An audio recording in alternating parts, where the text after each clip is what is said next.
Just want to make sure it's working because DSLRs do that all the time. Okay. Oh, yours did it too. I didn't put my hands down there though. Now it's your turn. Funny story. Well, this story is about each other. What's another? We have a lot. Yeah, we have a ton of stories. We could do this for years, honestly. Most of them are abusive or very disgusting. Okay, you know what? First of all, I'm gonna stop. Disgusting. I'm gonna stop right there. Abusive, right there. He was the meanest fucking brother in the entire world. Okay, I'm stop you right there. No. You let me finish, okay? You let me finish. When he get pissed off at me outside in the backyard, what would he do?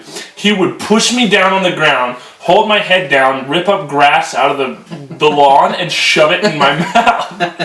Well, he liked washcloths, so why wouldn't you like grass? I'd be, and he'd just shove it right in there and close my mouth. It was gross. I didn't know if there was dog shit. I know we had prints. That's right. There's probably some in there. I'm like, you're so funny when you gag. Prince is our childhood dog. He was like the most awesome dog in the world. He was a gigantic standard poodle. Yeah.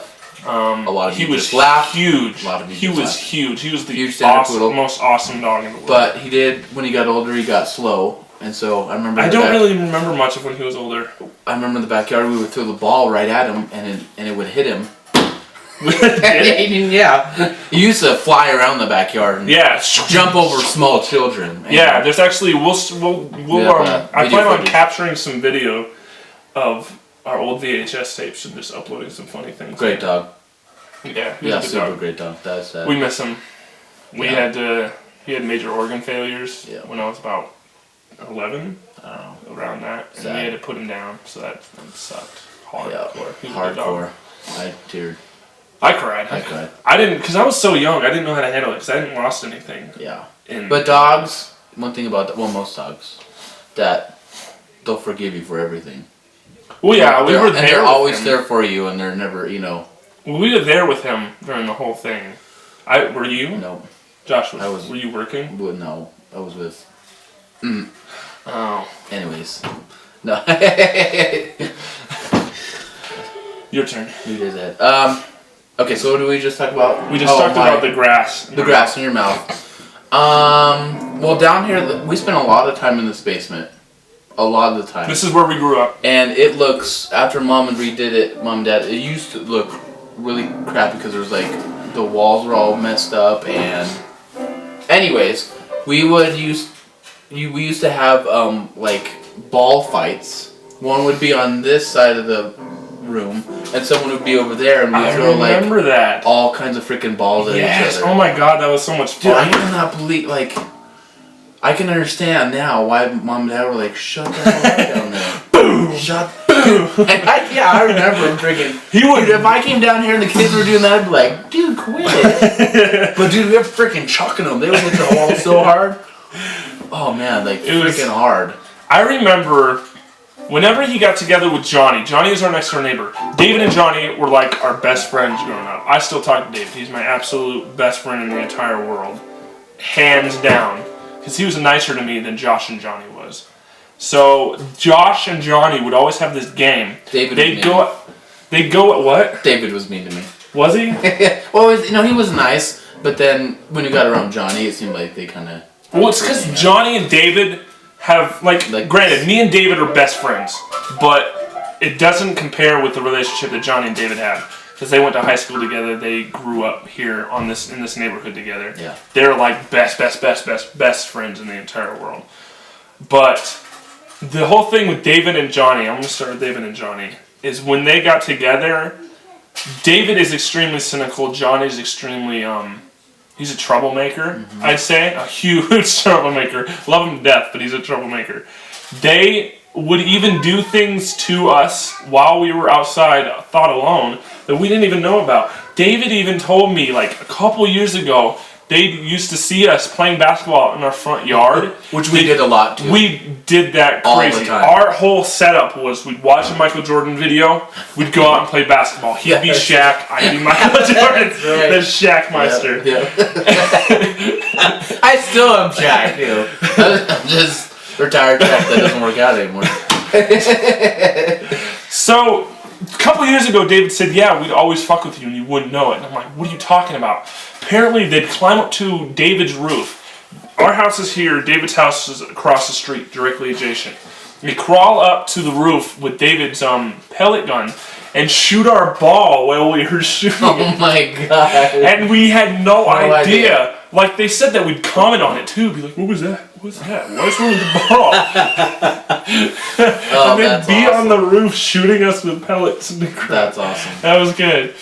I remember, yeah, every time David and Johnny got together, they were, I don't know, it was completely different than when me and David hung out, or Johnny and Josh hung out, and stuff like that. I never really hung out with Johnny all that much.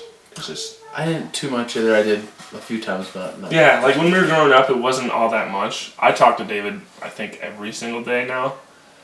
Johnny, I've seen Johnny a few times. Yeah, I haven't year. seen Johnny in a long time, but I've seen David a few times. Yeah, I saw you Johnny know last them year all. because when me and David go climbing, he lives in Fort Collins, so we'd always stop. But they're at both Johnny's cool house. dudes. Yeah, they're great guys. Plus, a lot of this happened when we're all in high school, and so yeah, we we're were all kids. stupid. kids. Plus, stupid yeah, stuff. well, I remember one time... Okay, let's talk about this. Okay. Let's talk about a story. Is it true here in our basement someone commits suicide? As far as I know, yeah. Yeah. That's a fact. As far as I know, that's that's what I've heard from David's mom, Everybody. from my mom. Yeah. And there used to be, right here, a patch Was there? of drywall. Yeah, you could see the patch That's of been where so he long. supposedly blew his head off. And that's where... Underneath the wall. It's like bloody. No, it's not bloody. They just patched it because that's where the gunshot went, and I guess they just had to cut it out. But anyways, so yeah. But they told me, so I went over to David's house, but David's a big gamer, just like Ryan is. So he's always had. At the time, I think it was Nintendo 64 that I thought was so cool. So I would go over there sometimes to play some games, and then David or Johnny would be over there. But anyway, they decided to freaking freak me out and say, yeah, like I forget what they did, but like the haunted ghost of that dead guy is at your house and he's gonna like kill you in your sleep or something. So I remember going straight over. My parents were working in the backyard on the deck. I went in the back and I was like freaking out because When was this dead this? guy. It was a long time I was ago. probably being weird down here and climbing on tables and stuff. We've had this table for a long time. I used to put one leg down and I'd like do like stupid shit on it. Like I think I was like an actor and I'd try acting and climbing. I don't know. I was a fucking weird kid. And speaking of shit in this basement. Oh my god. Oh my god. You remember? We both have ex-wives. I am only 25, so when people hear that I have been married and divorced, they're like, what the hell? Are you crazy? Pretty much. I'm 29, so I'm still 30. pretty young. I Yeah. don't want to talk about that. I'm middle 20s, it sucks. I'm going to be 30 before I know it. Mm-hmm. But I have an ex-wife. I remember telling her, because I mixed together those stories about the dead person down here and a paranormal activity story. I lied my ass off. Rochelle's probably watching this. She like stalks all my shit still. But I told her that when we were kids, we were in the basement and you got dragged into the spare bedroom by a ghost. That's a lie. And I did it so well. Like I started crying and tears came out. And I acted super scared, Yeah. and she believed me the entire time, and Oh my it's gosh. so funny. Yes. You are stupid. Yes. That never happened. He never got dragged into the... Funny thing. So talking about scary stuff, this guy was really freaked out when he was younger of the dark. Well, duh. I'm still scared of the dark, dude. No. Me and my best friend John back in... Jonathan? Jonathan. Didn't we used to lock you in that back room or You something? did, okay. He locked me in that back room once, and he claims that it scared the hell out of me. But I have a completely different story of that whole situation. I was screaming for Mom. He was screaming freaking like bloody murder. No. He was like, you're mixing stories together. I was sitting back there in a laundry basket behind our heater. We'll probably show you a piece of footage of what's behind there in a minute. Right, this is in a laundry basket, and he was like crawling around on the floor. And it didn't scare me. But he claims that it did. You're mixing stories. Shut the fuck up. He is mixing stories. Anyways, no, when he was a kid, he was so freaking freaked out. We would play hide and seek in the dark. Tell him how we played it though. I don't remember. So how we had a lot of stuff down here. It was actually really. We never like on my parents' date nights, we would play hide and seek in the dark. That was one of the funnest things ever to do. But I still remember the rules. Yeah, you're remembering that night. No, I'm thinking of something. I'm still remembering the rules. Remind me to tell the stories of when Catherine used to babysit us. David's brother. David's brother, you mean sister? Sister. Apologies. Sorry, Kat. I'll make sure to send you this video. No, we need to tell about that because I do remember those. Anyways, you go ahead. So how we played hide and seek in the dark is usually either me and Josh or me, Josh, and Jonathan, his best friend back in the day. The rules were all the lights go out except for we had a little tiny light on top of the recorder. It's like a synthesized piano type thing. And we'd have that light on, and whoever had to find it has to stare directly into the light bulb until everybody's ready, and then you shut that light off and you go find them. Yeah. That's how we played it. The worst day for me is Jonathan was over, Josh was here, my parents were on a date, and it was my turn. So everybody, you yell ready when you're ready. So I got both readies, turn the light off, go walk in there. I walk up to the front room, and I don't know, Jonathan was laying at the edge of a couch, like on the floor. Right. And I do not know if he popped a balloon, clapped his hands, or what he did, but it was like, PAH! Yeah. My face went white. My hands went numb. I was terrified. Medical emergency. And so what they decided to do, instead of calm me down, what did they decide to do? They took me into my parents' office and told me a ghost story. To make it worse.